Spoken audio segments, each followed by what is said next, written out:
Hi everyone, welcome back to my channel, or welcome if you're new. My name is Veda and this is The Simple Budget. Here on my channel I show you simple but effective ways of maintaining a stress-free financial life. If you haven't already, I would love it so much if you would subscribe to my channel. And now let's get into today's video.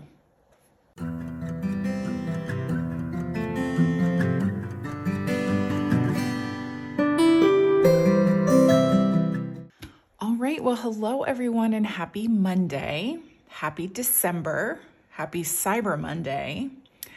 I hope this little mug of hot cider is a little tip to you to go grab yourself a snack and something cozy to drink, because I think this video is going to be a little bit longer than usual, because I actually wanted to do a little how to budget if you went over budget the month before. So I'm going to show you how we do something like that, because we did go over budget in a couple of categories in the month of November. I forgot where I am. I forgot where I was for a second. It's December. It's December, Veda. So actually, before we jump into the video, let me just say, if you are new here, or if you are just like, if you're not new here and you're like, Veda, I just want to know what you're budgeting for the month of December, I'm going to go ahead and leave a timestamp. Okay, we're doing great. I'm going to leave a timestamp up on the screen for you right now so that you know where to jump ahead if you just want to get into the actual budget.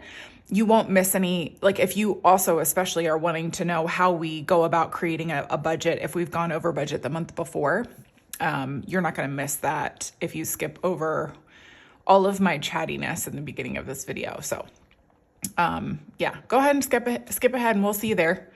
We'll be here chatting until we get there. So now that I've gotten that out of the way, what was I saying? Yeah, so I'm going to showcase for you guys today how we go about creating our budget if we do go over budget the month before. But really quickly, before we obviously jump into that particular part of the video, I have some chatty things to get out of the way with you first. First and foremost, I hope that your Thanksgiving weekend was wonderful. I hope that you enjoyed the holiday. We actually ended up we had like a really quiet, it was just the four of us at our home here. And then we just had the most relaxing weekend of all time, I swear. It's like one of those things that I think that and please don't think this is a knock to traveling and hustling and bustling and, enjoying the holiday with extended family. But we have always put forth the effort to do that over the years. And this was I think this was the first time we didn't have any company. We didn't go anywhere. And it ended up being glorious. We had such a relaxing, wonderful day. We watched Christmas movies. We just kind of hung out with each other. And it was so lovely and refreshing. We went into today, Monday, sort of sad that the whole thing is over, because it was just so peaceful and lovely. So definitely encouraged us to move forward thinking about that for the future. Maybe this doesn't have to be a chaotic, crazy holiday, especially, oh my gosh, I don't know if you guys saw the news over the weekend, but the lines getting to the DFW airport, it was insane. I feel so sorry for anybody who was traveling out of DFW, especially this weekend. I've flown into many airports, into and out of many airports around the United States of America. And I am here to tell you that DFW is legitimately one of the worst ones. It's not intuitive the way that it's laid out. And I think that's probably why it was so chaotic and making the news over the weekend. Everybody travels on Thanksgiving. It's not just people in the DFW area, but for whatever reason, it was particularly chaotic at the DFW airport. So if you were caught up in that traffic, I'm so sorry. Anyways, we're going to move along because I have like a lot of like little things to attend to. The other thing is my Etsy shop is currently on sale. My budget planner and all of the things that I have for it are available in my Etsy shop right now as well. And I just want to touch on that really quickly. So my budget planner is separated into 4 different quarters just because it would be a huge PDF document if I put it all into one document. But I do have it for sale in A5 and US letter sizes. And then I have a savings section, I have a debt section, and I have an annuals tracking section. And then I have a Christmas budget planner as well. I have them all available to be sold individually. Like if you don't need the debt section, obviously you're not going to need to like buy that as a bundle. But then I also included them all as a bundled item as well. And so they're slightly discounted than if you just purchased each of those sections individually. And again, those are all available in A5 and US letter sizes. And then just like FYI, I have some planner calendar cards that are currently available in my shop, handmade. I should actually just take them down because they're for 2025 anyway. But I have the 2026 budget calendar cards, or I'm sorry, not budget, the 2026 calendar cards that are like business card size for your any planner, not just like your budget planner. Those are coming to my shop soon. I'm just waiting on the shipment to come in. I have new, what are they called? The teller slip Post-it pads on their way. They're like slightly redesigned. And I mean, I love my old ones too. So I will actually be discounting the old ones as well. If you don't care what the design looks like, then you'll get that one a little bit cheaper. But the new ones will be available literally as soon as they hit my mailbox. And then what else? Oh, I will be redesigning my 2026 dashboards as well. So I'm going to have like a year at a glance calendar available for you guys. That will be up soon. And then just like a 2026 dashboard as well. Those are things that are coming to my Etsy shop very soon as well. But my shop is on sale for the entire month of December.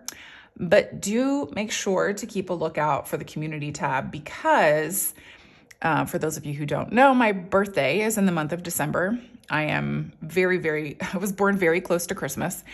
And so on my actual birthday, which I don't think I've ever said the date before, but anyways, keep a lookout for an extra flash sale. So I will be putting up a discount code that you will need to use that will be in addition to the sale that I'm having in my shop for the month of December. So you'll get an additional percentage off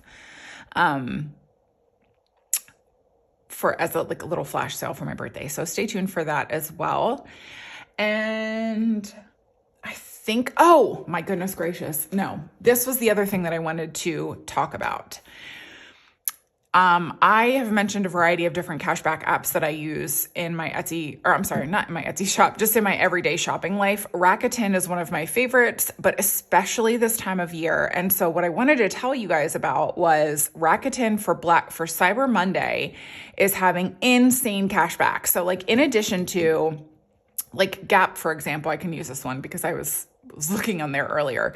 Gap, I think, is still 50% off for Cyber Monday. But then if you shop through the Rakuten app, you will get 20% cash back. Now, something to know about Rakuten is that you won't get your cash, like they only give you a check or they will deposit it in your bank account or do through your PayPal, I think, like once a quarter. So you're not going to get the cash back right away. This current round of earned cash back is going to be paid out in February. But for example, Mr. Simple and I did a ton of Black Friday shopping for Christmas over the weekend, and we're already up over $200 in cash back because they've been having such good cash back. Even for Black Friday, it was like 10%, 12%, but Gap today was 20%. So if you need anything from the Gap, take your booty on over to Rakuten. And I mean, a bunch of them, it's not just Gap.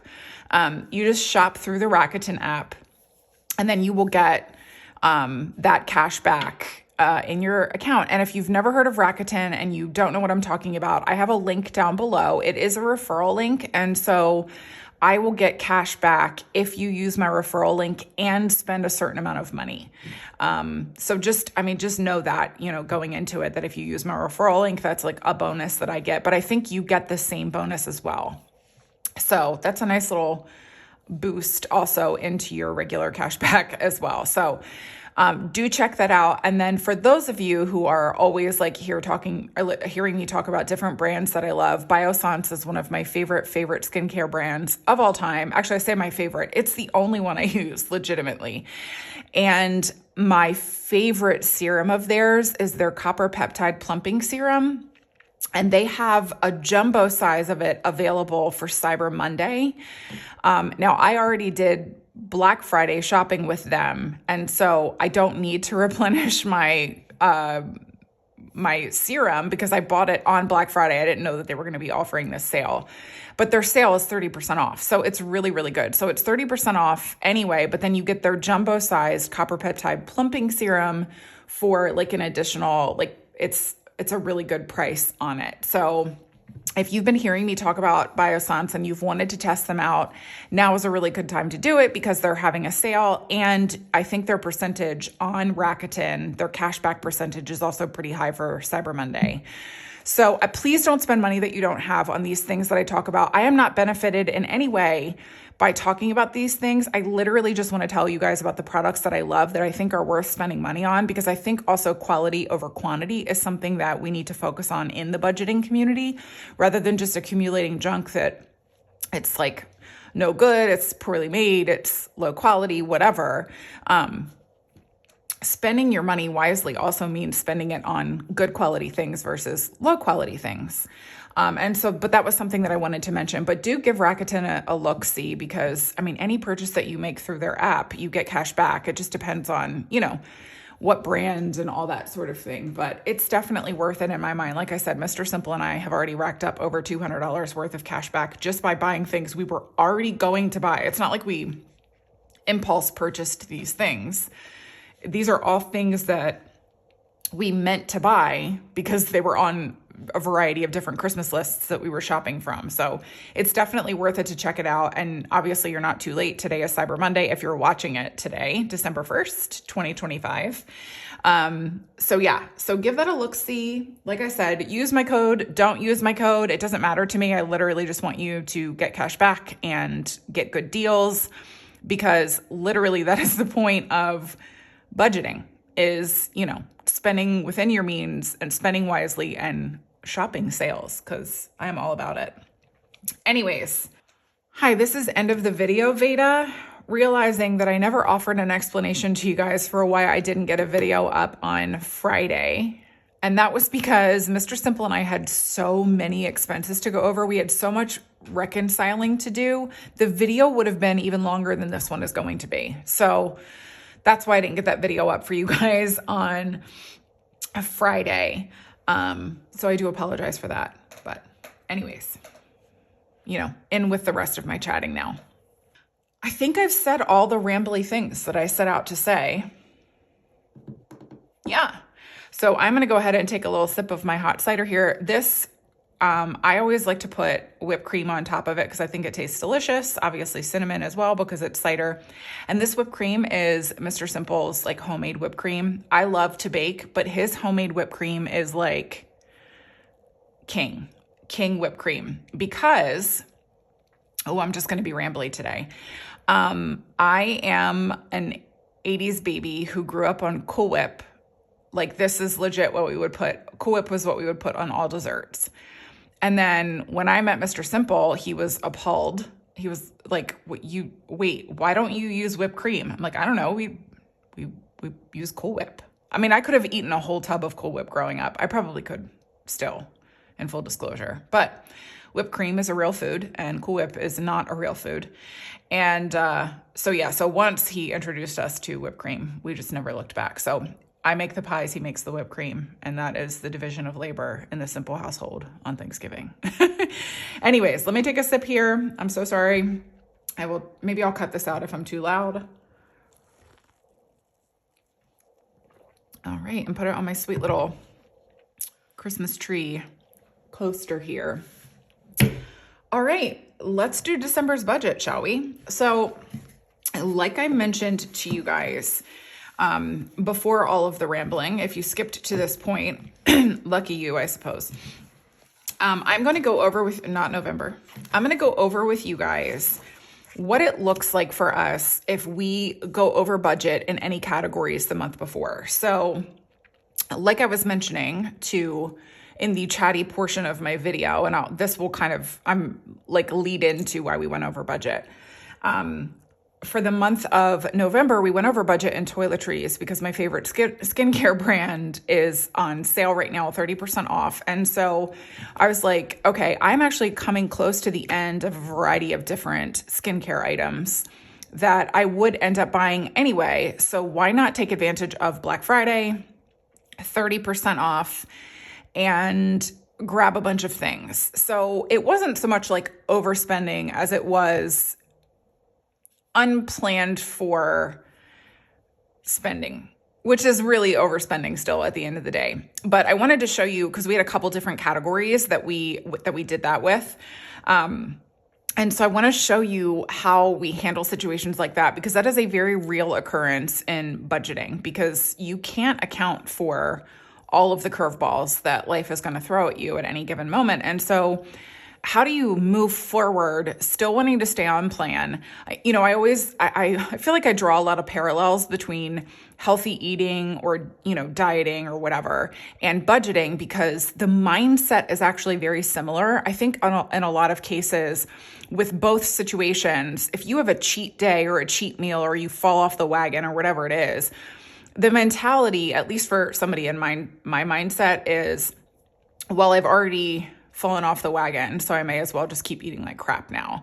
And one of the things that I have learned over the years with eating healthy and with budgeting is one bad day does not dictate the rest of the week or the month or the year or whatever it is. And so you get up off the horse that you fell down from, you get back on, and you move forward with the plan in mind. And one of the ways to do that is to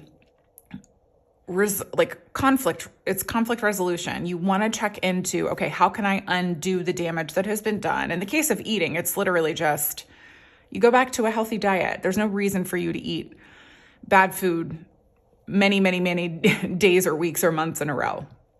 One bad day does not dictate the rest of your week. And the same with your budget. So I will show you guys how we go about undoing that. And in the interest of full disclosure, I have mentioned to you guys that we have been staying under our food budget, like actually $200 under our originally planned food budget for the month over the last couple of months. And so the same thing happened. And so I reallocated $100 already at the beginning of November. And I had another extra $100 at the end of November that I did use in my food budget that I hadn't reallocated.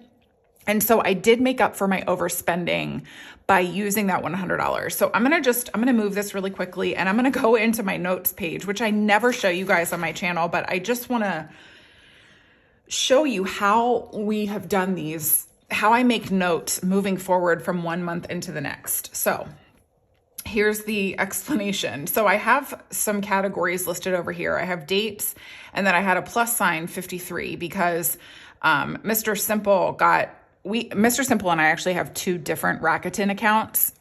He uses his for Christmas shopping, and I use mine for Christmas shopping, so that we're trying to keep things as secretive from each other as possible, because you don't want to ruin the Christmas surprise. So anyways, so he had $43 worth of cashback in his Rakuten app. And so that came into his account. And because we have big plans for a date in December for the two of us, we just allocated that toward dates. And then I guess I didn't stuff an extra 10 from dates. And so that money is going to be going into our dates envelope extra. But because I haven't created my budget yet, I just make a note in my notes page so that I know what to do moving forward. So if you were wondering how I use my notes pages, this is how I use it. Then we're getting into the nitty gritty of the deficits. So in household, we ended up with a $26 deficit in the month of November. So we overspent by $26. Again, that was like a situation where it was like a bunch of things hit all at once. And so we just, rather than like, really, you just have to deal with it. There's just, there's no way of going around. Like if you need household things, you need household things like, your dishwasher or dish soap or paper towels or, what's it called? Plastic wrap, like all those things, especially that you use a lot during this time of year. Excuse me. And so that's what we had, a $26 deficit in household. And then in toiletries, because like I told you, I took advantage of that Black Friday sale with Biossance. We have a $142 deficit in toiletries. Now, we wouldn't have gone into the month of December with this deficit if it wasn't for that Black Friday sale. And I realize that some of you may be like, Veda, what the heck? Like, why would you spend that much money if you know you don't have it in your envelope? But again, for me, it's like the long-term payoff of getting a 30% discount on products that I am going to use and am going to need to repurchase in the next couple of months is worth it to me.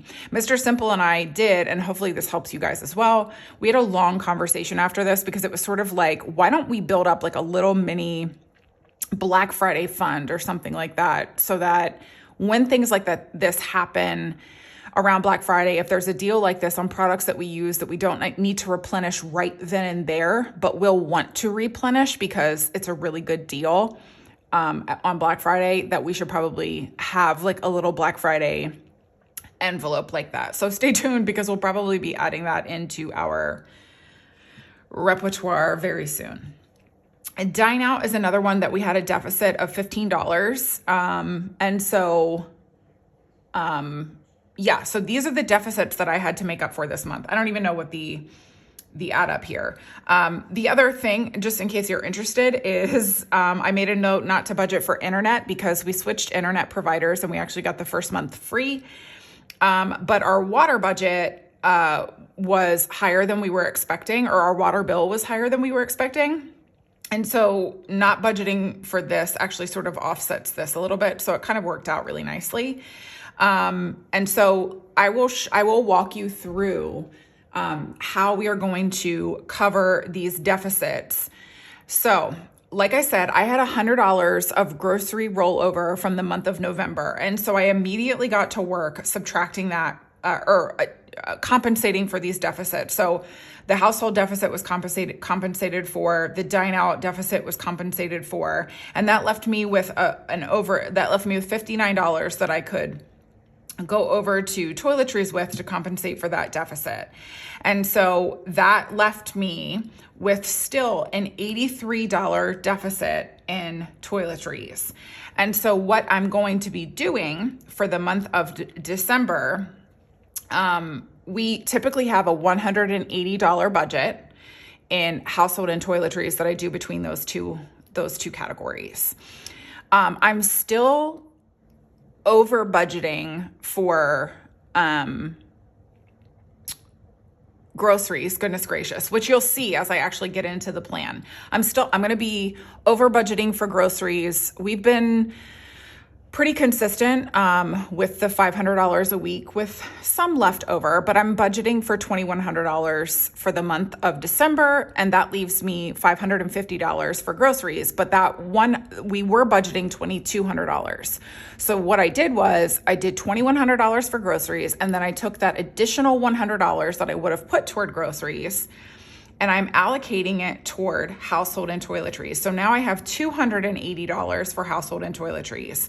Because our envelope is empty, I'm putting $100 toward household, and that full $100 will be stuffed because I was able to compensate for the deficit up here.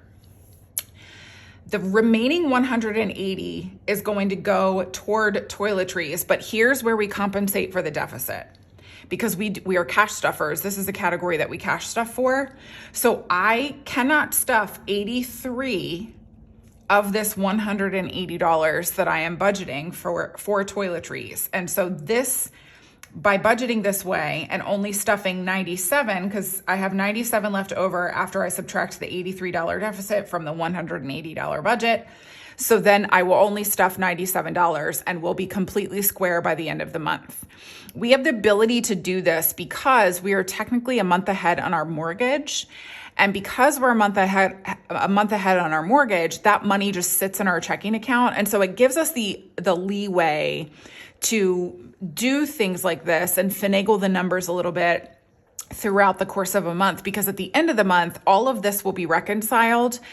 And then our mortgage money isn't actually going to come out until January. So the mortgage money just sits in our checking account and allows for this sort of thing to happen. So I realize that those circumstances are not going to be the same for everybody.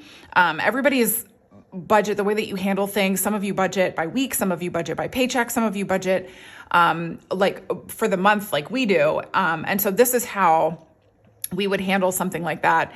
And this is also a really good argument for keeping a buffer, even if you're not a month ahead in your bills. And we're not a month ahead in all of our bills. We are a month ahead on our mortgage, and we do carry an overage from month to month in things like electricity and gas, because those fluctuate. And so we will carry overages from month to month so that we can really, handle those situations where maybe we are over 1 month.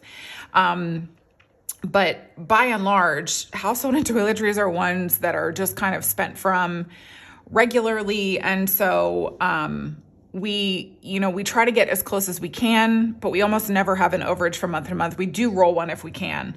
But anyway, the reason to have a buffer in your account is for situations like this, where maybe you need to compensate a little bit for overspending the month before. You don't want to treat your buffer, this is my opinion, you don't want to treat your buffer like, oh, it's fine if I overspend, I have my buffer there. The buffer is there really to serve as a holding place for reconciling discrepancies. That would be the best way that I would say to you if you're new to budgeting.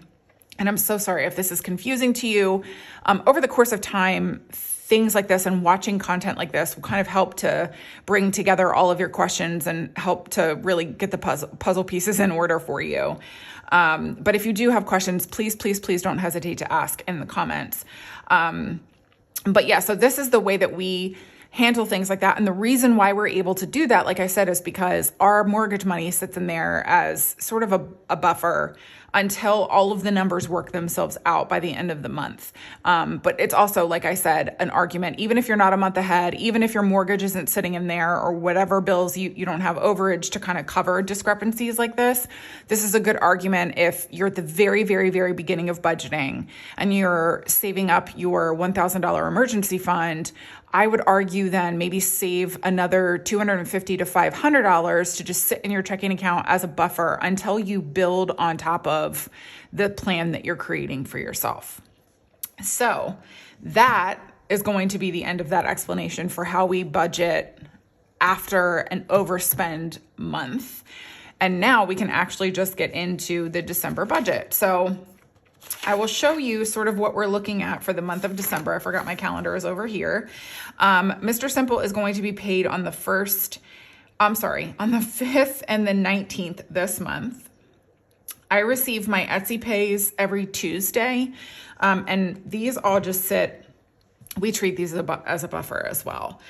These all sit in our checking account until I stuff at the end of the month. And so that's another good buffer for us, because we don't actually stuff this money until we're pretty much into the next month. And so it just rolls over from week to week, allowing for any kind of discrepancies to be reconciled.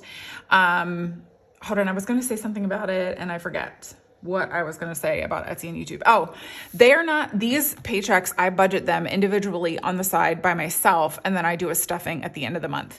So because this money it fluctuates all the time, it's not something that you can count on. I never include it as part of our main budgeting plan. Our main budgeting plan is based off of my husband's income alone.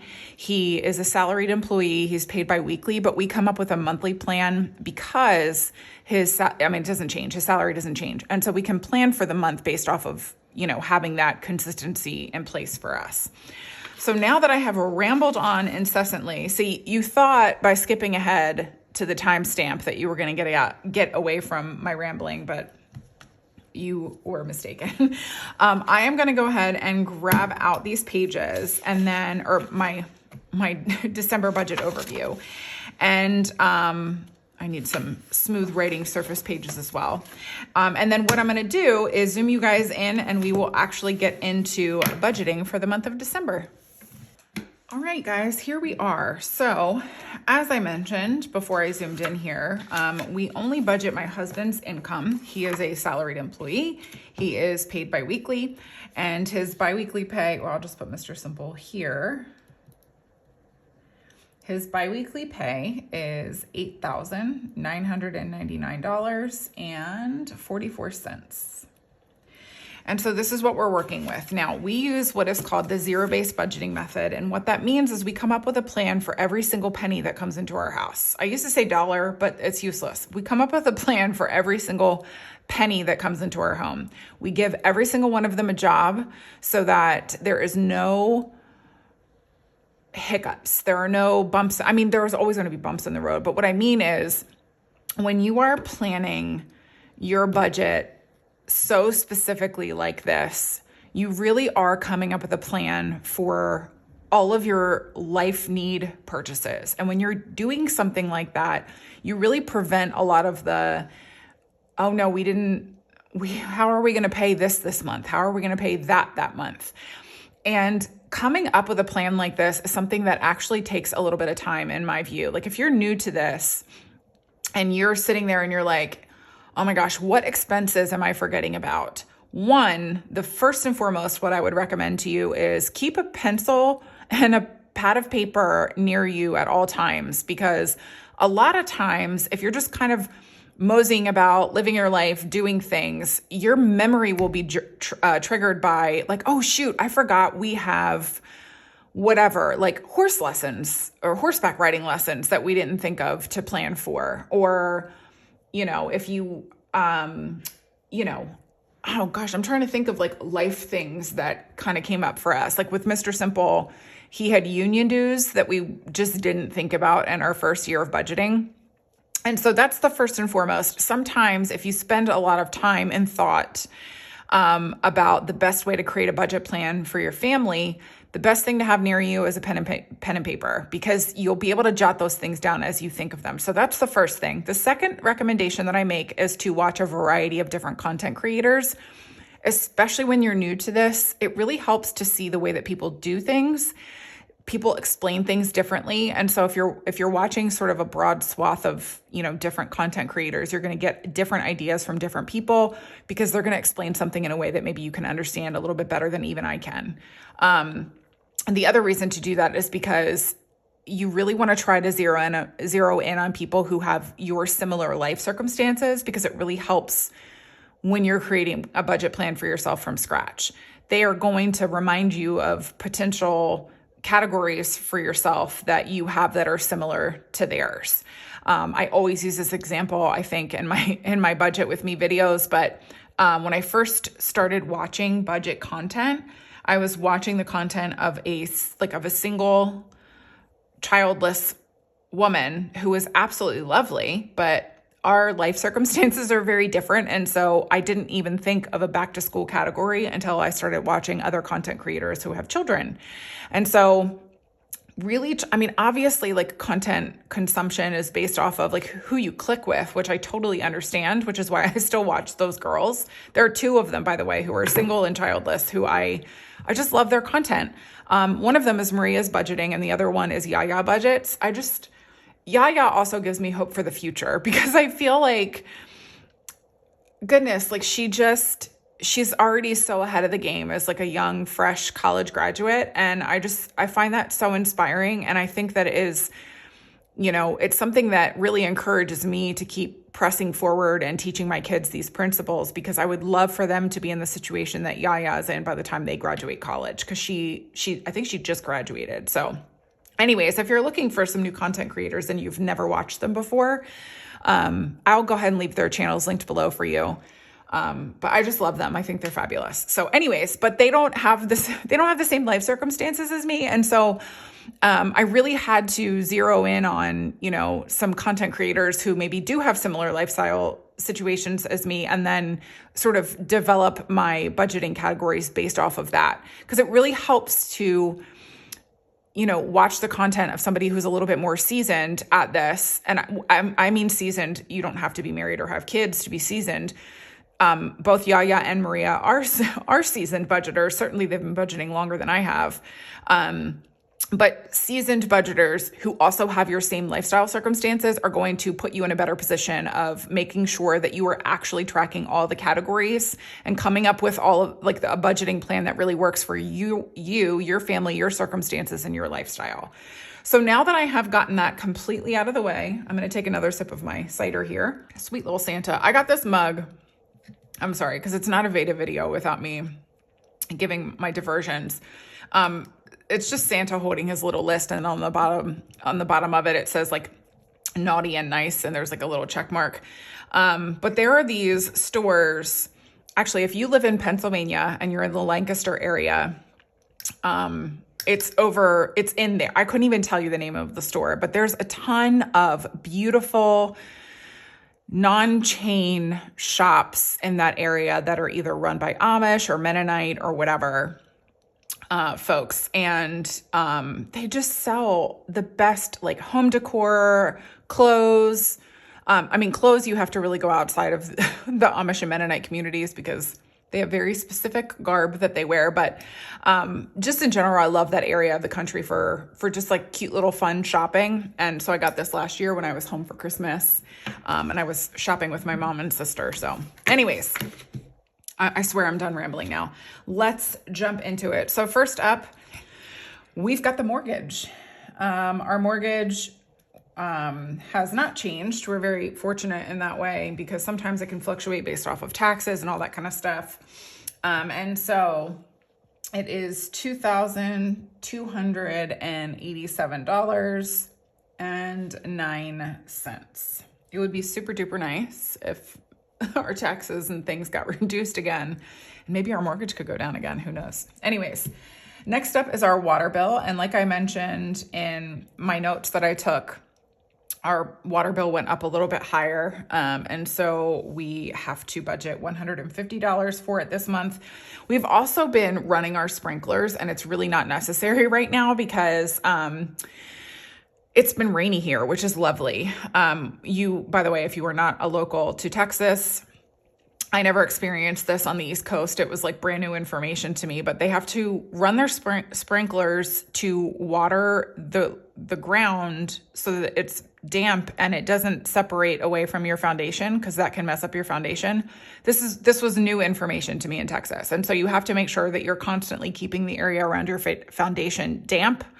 Not damp, but just the ground is damp so that, so that it doesn't mess up your foundation. I don't know how it does. I don't build houses. So this is my layman's interpretation of what it is. But that's why our water bill was so high. We really didn't need to be watering, but it was just sort of it's on auto. So we weren't really thinking about it. So anyways, moving right along from that, life insurance is up next, and it never changes. It's $144.26. By the way, if we had been putting extra at our water bill, like I usually recommend you do, it would have covered our bill overage this month. But we hadn't been doing that. We had just sort of been budgeting the bill as it came in. So we may change that one up. But anyways, car insurance is up next.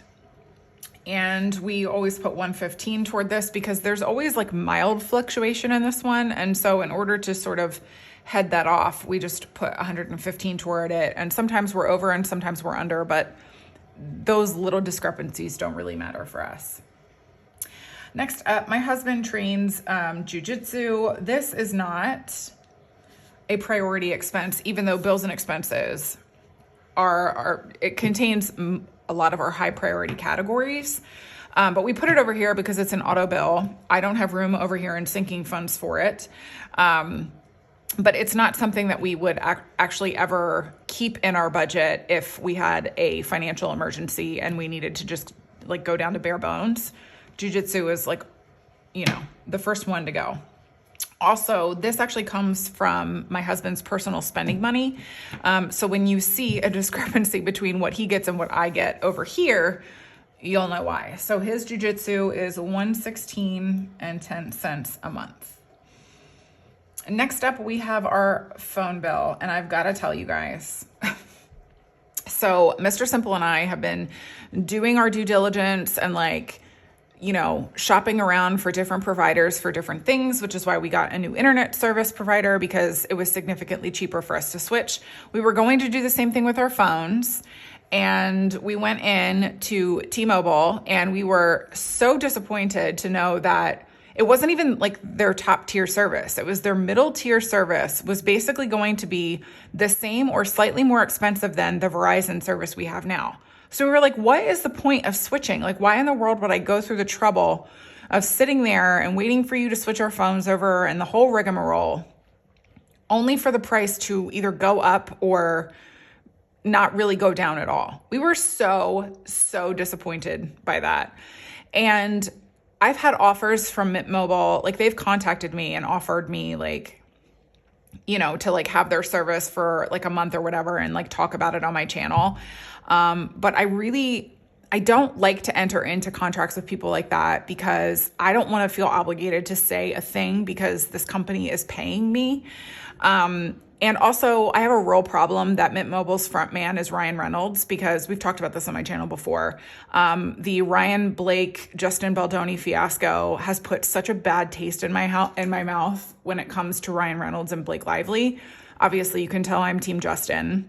But so their affiliation with him really bothers me. And so because of that, I'm just like, I can't motivate myself to make that switch, even though I think Mint Mobile is super duper cheap.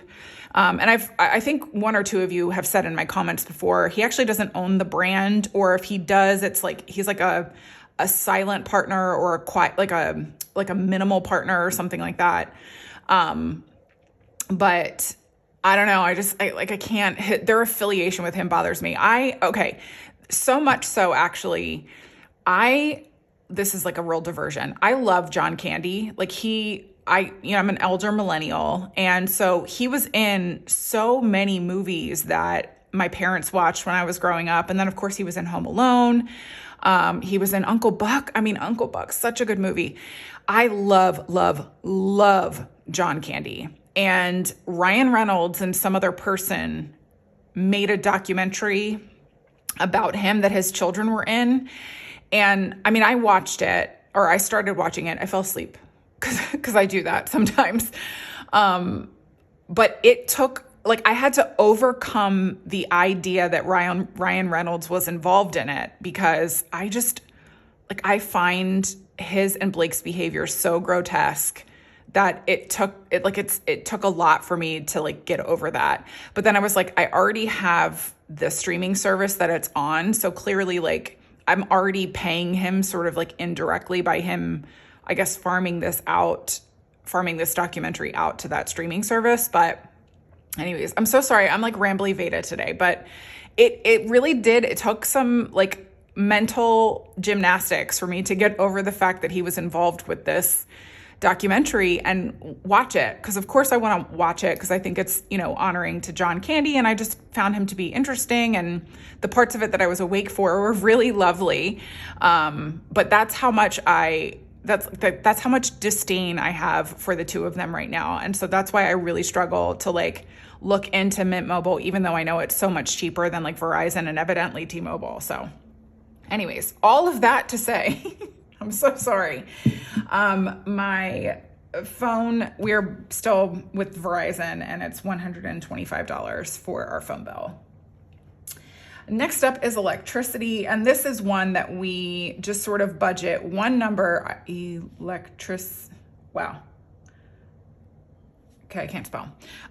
We budget the average of this one. So if you have the ability to look at your last 3 months, 6 months, year worth of bills, utility bills, figure out what your monthly average is and budget that so that you can roll over any extra money from one month to the next if it was a cheap month, or you can borrow from your rolled over money that you have if you have an expensive month. And electricity is definitely one that we do that for because it gets so hot here in the summer and we're running our AC all the time. And so that becomes very pricey. And then of course, obviously like heat is expensive too, but budgeting $200 a month for this has worked out really well for us, even for our most expensive months, because that rollover really helps. Next up is groceries. And like I mentioned, we had been budgeting $2,200 because I think my kids were just eating food as a hobby over the summer when they were home and bored.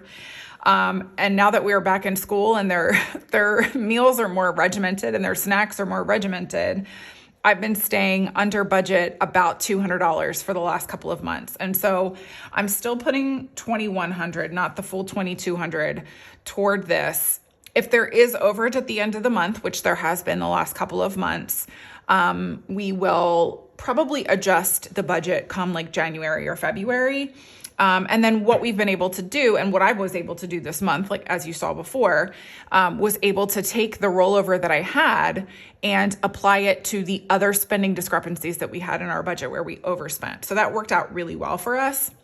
But I'm going to keep that little pad in there just in case. But the other 100 that I would have budgeted toward this is going toward toiletries and household so that I can compensate for the overspending that happened last month as well. So next up, we've got gas. This is the gas for our car. It's $100 a month for that for us. And then next up, we have household and toiletries. Our typical budget for these is $180. Sorry, I struggle to spell and talk at the same time. And so depending on the month and depending on what the previous month looked like, I will either do an even split. So I'll do 90 and 90, or I'll do like 180 or, 110 and 70. It just depends on what we're looking like. But because I took this extra $100 from groceries and applied it down to household and toiletries, I'm going to do $100 for toiletries to build it back up again since it was completely depleted in the month of November. And then, like I mentioned before as well, I'm going to put the remaining 180 here on toiletries, but I'm not going to stuff the full 180 so that I compensate for that overage. So I still had about $83 left of a discrepancy to compensate for. And so I will be stuffing toiletries $97 this month, and the remaining 83 will compensate for the overspending from the month of November. So I hope that made sense to you when I was showing you guys my notes and my math and all of that kind of stuff. But please, like I said before, if you have any questions, don't hesitate to ask me down in the comments. I really, really want my channel to serve as guidance and certainly not a hindrance, or you're like, this is too complicated, I can't do that. I would hate for you to walk away from my channel thinking that. But also if you do, find another content creator who can explain it in a way that you can understand it. I don't want you to not budget because of me. That would be like, that's the very, very, very last thing that I want to happen. Okay, next up is our subscription services, and we try to keep this guy around $60 every single month. And what do I mean by that? Because subscription services don't change. What I mean is that we tailor our subscription service sort of toward like what we're feeling like watching that particular month. So it's kind of annoying, but we will cancel and restart subscription services a bunch of times throughout the year, based off of what we're feeling like, based off of what those streaming services have available to watch. If we're feeling like, like for example, like the Kardashians, this is like, don't judge me, but the Kardashians is like one of my guilty pleasures. And although I haven't been watching it this season, but they're on Hulu. And so in order to justify streaming Hulu, we will cancel another streaming service. And that's sort of how we handle it throughout the year. And then when I'm done with the Kardashians or whatever else is on Hulu, we'll cancel that one and move over to a different streaming service. And it has worked out because you're never watching all the things on all the streaming services at one time. And why the heck would you like basically have the equivalent of a ginormous cable bill, which is one of the reasons, at least why I was excited about streaming services when they first started. And then, of course, they did the whole bait and switch, and now you have to sit through ads unless you pay for the most expensive service, which I refuse to do, but I digress. Anyways, moving right along, taxes is up next, and this is literally just the money that we put aside to pay the person who prepares our taxes for us every year, and we put $40 a month toward it. Our HOA is up next, and it gets $17 a month. And I think that might be going up just a smidge, but we're not 100% sure. But for now, we'll keep it at 17. Finance coach is my most asked about category. And my explanation, I'm so sorry if you are not new here and you've heard me say this a gajillion times. And this is a job specific, not even job specific. It is an employer specific subscription service that my husband uses. It's a guy who watches like the stock market and stuff, and he makes recommendations for my husband and all of the other people who subscribe to him for where to move their retirement funds from month to month in order to maximize their payout. But it is not something that is like available to everybody. This is, like I said, this is job and employer specific with my husband, which is why I've never linked to it or whatever before, because this is not like an everybody service. This is very, very niche. So that's what it is. And it costs us $5 a month to pay this annual subscription fee of $60. And then last up is union dues. And this is one of the things that I mentioned, it took us some time to remember that this was a thing that we were going to have to pay for. And so in our very first year of budgeting, we were like, oh shoot, we've got to scramble and throw some extra cash toward this. Now, fortunately, $15 a month, we didn't have to scramble and come up with much cash for that, but it was still one of those things that we were like, I think like 2 or 3 months away from it. And we were like, oh no, we just remembered that we'd had that. And so that's why I say keep a little pen and paper, or just, open your notes app or whatever it is that you use to jot stuff down. Cause as you think of things like this, it's super duper helpful to kind of help, come up for your plan that you're trying to come up with for your budget. So anyways, that's going to do it for bills and expenses. And the total for this section is $5,754.45. And then we move over into sinking funds. And if you've never ever heard this term before, it's pretty self-explanatory. So it is a category of your budget that you're sinking money into because you're not necessarily going to spend from it that month, but you will spend from it throughout the year. And this is the category of things that I think oftentimes when Americans are creating budgets for themselves, they don't think about these things. And so this is going to be the thing that is going to trip you up the most if you're only focusing on your four walls. People are like, oh, I got to eat, I got to live, I got to pay the utilities. And then I have all this extra money left over. How great. And then they forget about Christmas or Thanksgiving, or what are you going to do for an oil change? That sort of stuff.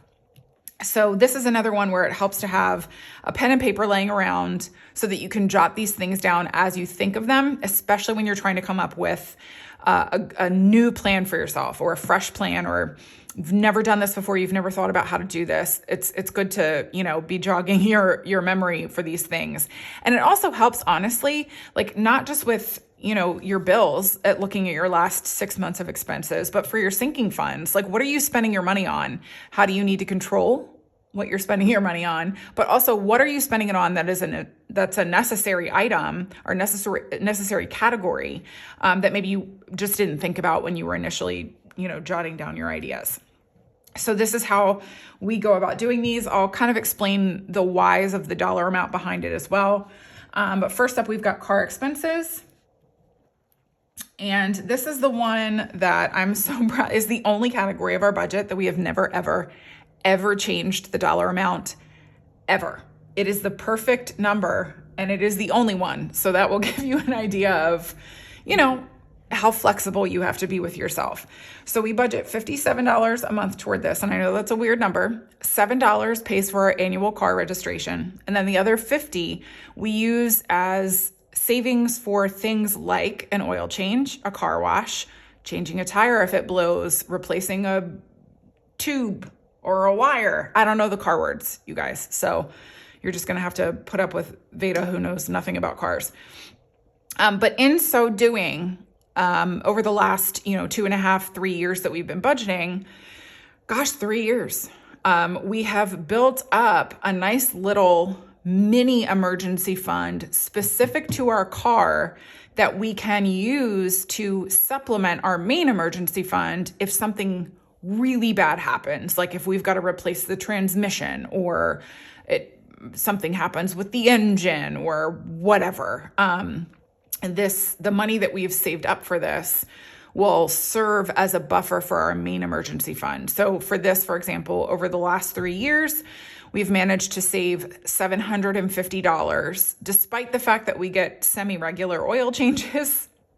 Some of you may argue with that, but we get the oil changed. We, have had to do little, maintenance things here and there. And despite all of that, we've managed to save up an additional $750 in order to supplement our emergency fund if something happens to our car. So these numbers matter because these bits of money will add up, and they also serve as just like a giant budget buffer in the event of a variety of different emergencies. And for us, especially as we've just come out of government shutdown season,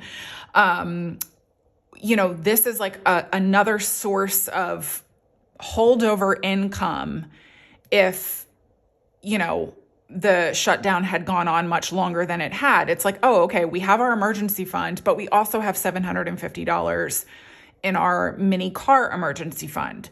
So these little bits of savings that you do over the course of time really work to your benefit, because they're a nice little supplement, actually, if, stuff goes awry and you got to start, pulling cash resources in order to fund your life.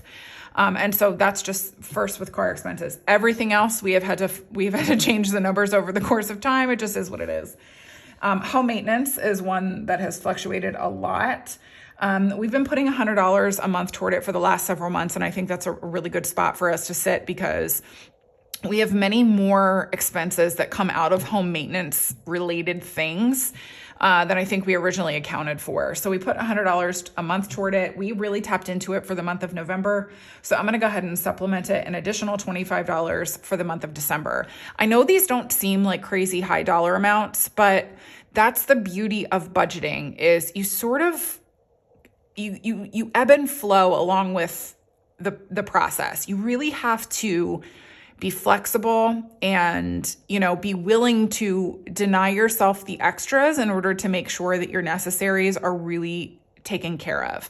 And we have spent a lot of time doing that over these last 3 years. It's been an incredible lesson for me because I used to be so much more spendy and impulsive. The nearly $60,000 of debt that we started with is proof of that. But we have not gone into debt at all over the last 3 years. We've paid down that debt. We've built up an emergency fund, all because of this process of sort of like growing and changing and disciplining, and also making sure that you've got money there for these big important categories so that if there is extra cash that comes in, then you can spend it and you don't feel bad about it because all of the priority items are taken care of. Moving along. Next up is medical. And this one we are budgeting $100 toward as well, and then also supplementing an additional $25. This one took a hit because my daughter broke her finger. But I mean, this is literally what it's there for. So the envelope is actually depleted right now, but we had $600 in our high yield savings account. And so we did have to move some of the money over to compensate for that. Cause she had a variety of different, checkups and x-rays and all of that kind of stuff to make sure that her finger was healing the way that it should and all that. Cause it wasn't like a traditional break. And so it needed a little bit more of a watchful eye than like if she had broken it a little bit higher up on her hand. She like broke it down here. And so it needed a little bit more of like oh, let's make sure that it aligned properly. Let's make sure that it's healing properly. And now she's in a splint, and then she has a follow-up in 2 more weeks. And then after that, we are actually done. But this is a specialist, like it's a pediatric orthopedist. And because of that, our copay is $50. So it's been like sinking money away from our medical savings or medical category. But, you acclimate and you build back up again. And, obviously, we do have our main emergency fund there too, if we were to deplete this, the overage that we had sitting and waiting for us. But fortunately, it wasn't a major emergency. And so we've been able to kind of cover it based off of what we've saved so far. So again, more encouragement to put more money than you think you're going to need toward the necessaries so that you're not in a situation where you go into debt just to accommodate those things. Give yourself less, give your luxuries and your non-essentials less, and give the important things more, because eventually that will balance out. You'll have the money that you feel comfortable sitting there to cover the big important things, and then you can have a little bit of fun with your budget afterward. That's what we've found anyway. Next up is clothes. Clothes has been building back up again, which we're very excited about. We're giving it $50 this month, and I'm going to be supplementing at $50 as well, because we want to kind of keep this momentum going. Haircuts is getting $80, and this covers mostly my husband's monthly haircut and then a little bit of a buildup for my kids to also get haircuts as well. They happen much less frequently.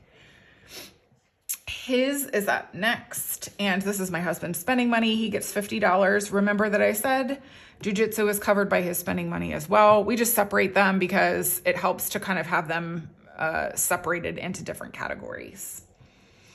Hers is up next, and unlike my husband's, I just track my lump sum here of $195. I personally split this into 3 different categories for myself. Currently, I'm funding my own haircut from my spending money. That is something that will change once we are done saving up for our emergency fund. Our entire budget is getting a pretty significant shift after the emergency fund is fully funded. And obviously, we're going to go over that with you guys when that happens. But for now, I split this up into 3 different categories. So it's my spending money, my money that I would like to save toward more significant and meaningful purchases, and then my haircut money. Next up is dates. And like I mentioned, Mr. Simple and I decided that we wanted to go on a really nice date for the month of December. Just to we've made a lot of progress on our emergency fund savings this year. We don't really go on that many dates, certainly not as many as we would like to. And we really were like, you know what? We're going to celebrate my birthday. We're going to celebrate Christmas. We're going to celebrate all the things. And so let's do like a special date for the month of December. So I'm budgeting $100 for it. And then I'm going to go ahead and add an additional $50 with my Etsy and YouTube pay as well. Next up, we've got family fun. And I'm budgeting $50 for the month of December. And then I'm going to go ahead and put an extra $30 from Etsy and YouTube just to cover some little things. There are like a couple different Christmassy activities that I would really like to do. And so I need to add to our family fund budget in order to be able to do that. So that's what that is for. Next up, I'm putting dine out as a line item. I am not actually budgeting from our main budget, but I put it here so that I don't forget that I have this goal for myself to put $40 toward it with my Etsy and YouTube pay. And so that's how I handle that. And this is a really good, example of another reason to use the budget overview. Even if you pay, if you're using my budget planner, I have the December budget overview, and then I have 5 paycheck planners for each month as well. So you can even if you don't budget for the month like Mr. Simple and I do, you can still create a goal plan for yourself. Like, okay, these are the things that we need to budget for. And then, these are the things that I would like to be able to supplement or add to if I have the extra money. And so, that's not this column category is actual. So like what you've what you've budgeted versus what you actually put toward it. But I don't use it for that. I just use it to note down how I want to supplement that category that month. So, use the pages for however works for you. But the categories that I have here work, I think, for the most people. But this just shows you how you can use this page in a way that is different to, maybe how I've intended for you to use it. But I don't even use it how I've intended for you to use it. So it shows you, there's a lot of flexibility here, even with the budget planner as I've set it out. Okay, moving along, sorry. Gifts is up next. And this month I am budgeting $40 for gifts. We are sitting pretty decently in our gifts category right now, and I don't really feel the need to go above and beyond right now. Partay is a category of our budget where this just helps to fund our kids' birthday parties, but then also if we ever have any company at our house. We've got my daughter's birthday coming up in February. And so I want to make sure that, we've got nice birthday party money there for her. So I'm actually putting $50 toward it this month. I'm not supplementing it or anything because it's already sitting in a decent dollar amount, but just to kind of add to it over the next couple of months until we get to her birthday party.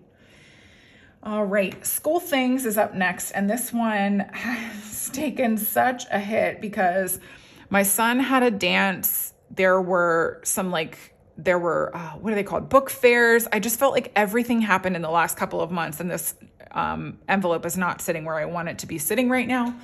So I'm going to be, again, budgeting $60 for it this month, and then supplementing it an additional $30 with Etsy and YouTube. Next up are little holidays, super duper low key: Valentine's, Easter, Halloween, all pretty small dollar amounts. $5 for Valentine's Day, which will be changing once we have fully saved up for our emergency fund. $7 for Easter just covers our kids' Easter baskets. That's it. So we don't need to put a lot toward it. And then Halloween, I've increased from $12 to $15 because I want to make sure also that I'm factoring in the amount that we're going to need for pumpkins and mums and stuff like that. So that's why I bumped that up a little bit. And then Thanksgiving, I'm just going to write thanks. We budget $30 toward. Christmas, actually, this is, we are done saving for Christmas. So we save from December through November, and that covers the Christmas expense for that next year. So after November was over, that was all of the money that we were saving for Christmas of 2025. And December of 2025 is the first Christmas savings towards Christmas of 2026. So it's very exciting. We're not changing our budget. We like where it's sitting. So we're putting $275 toward it, and that works for us. Next up, we have a pool membership that we pay for every summer. Pool is getting $32. And then we have a vacation budget, which will probably get a little bit of a zhuzh once our emergency fund is done, but we'll see. Anyway, it's getting $225, and then I'm actually going to supplement it an additional $25 with Etsy and YouTube.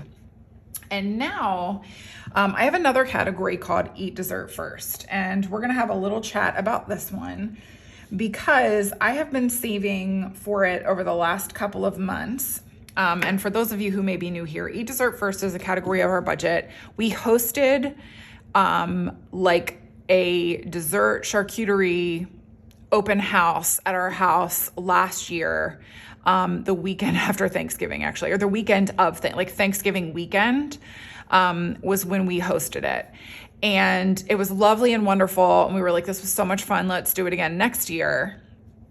And I have been funneling money toward it for the last couple of months. And we ended up sort of making the executive decision over the weekend to kind of cancel it, not really cancel it, to reshape and move it to a different day than we had originally planned. One, because I kept forgetting to order the invitations for it. Every time I would sit down to design the invitations, I would get sidetracked and go into designing and making sure that like my budget planner was ready to go for Black Friday.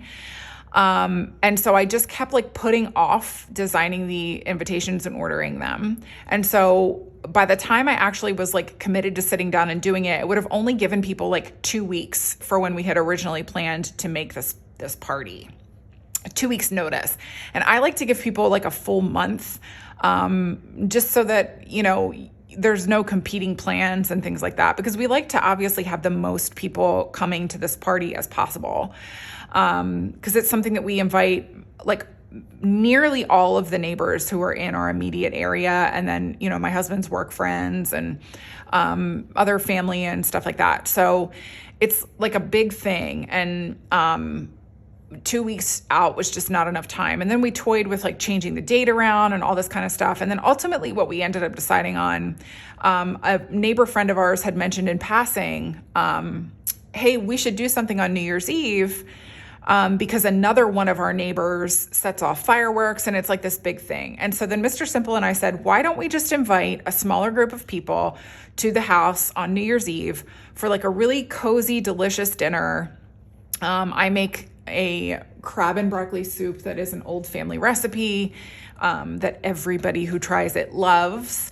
And so I was like, we could do that. We can do like a shrimp cocktail. We can do maybe like, meatball sandwiches or something like that to just kind of keep it low key, some yummy desserts, maybe have everybody chip in with like, veggie tray and fruit and all that kind of stuff, and fun drinks. And just sort of have like a smaller group of people. And so that's what we've ended up deciding to do.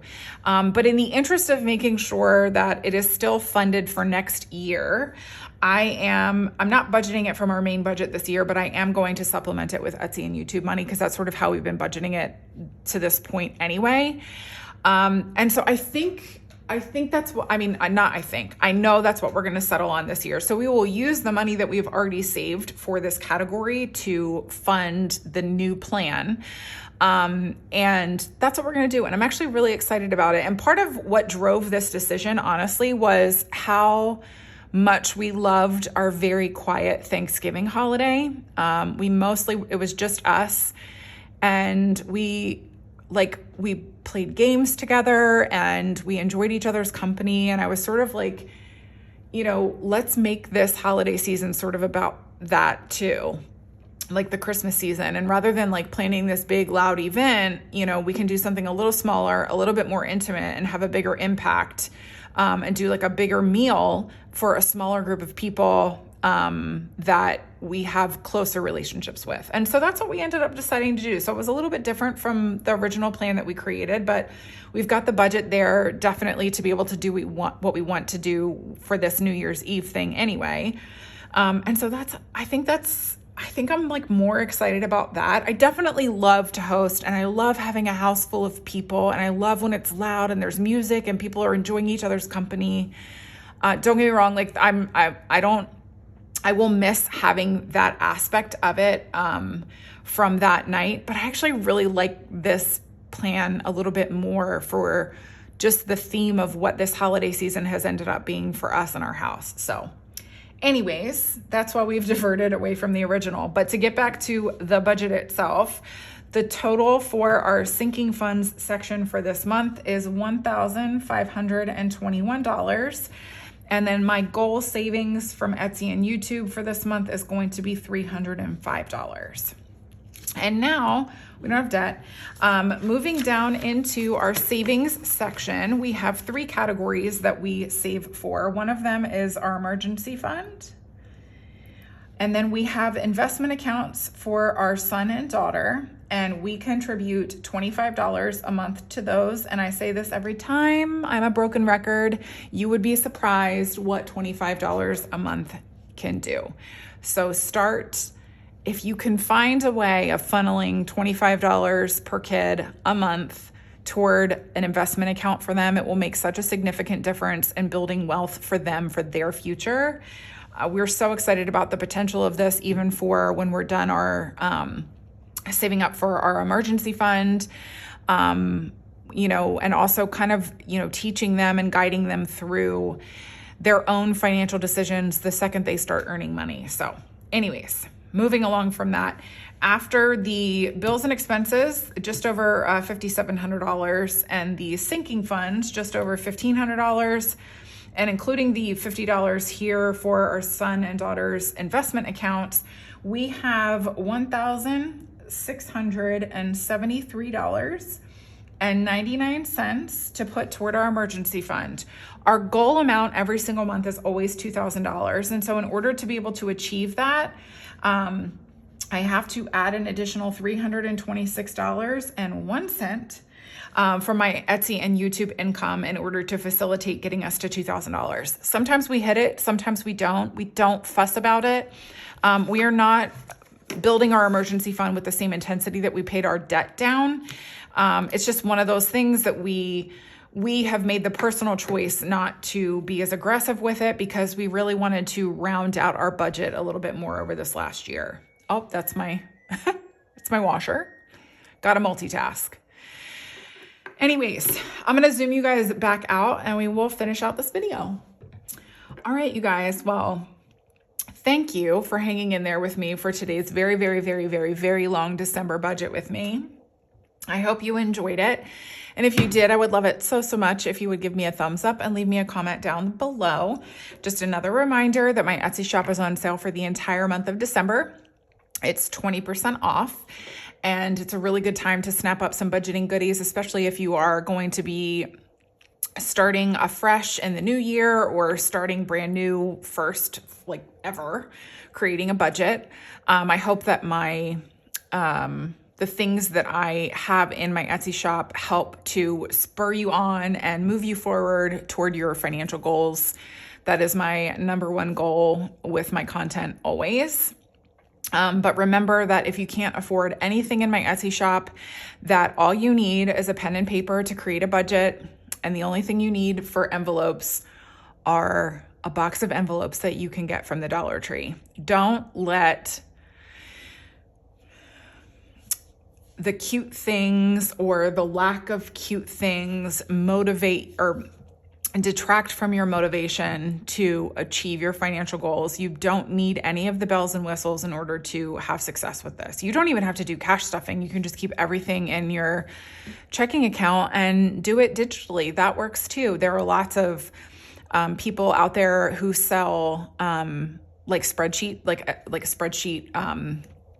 what's the word? Like templates that you can use also to kind of help track your finances if you're not a paper girly like I am.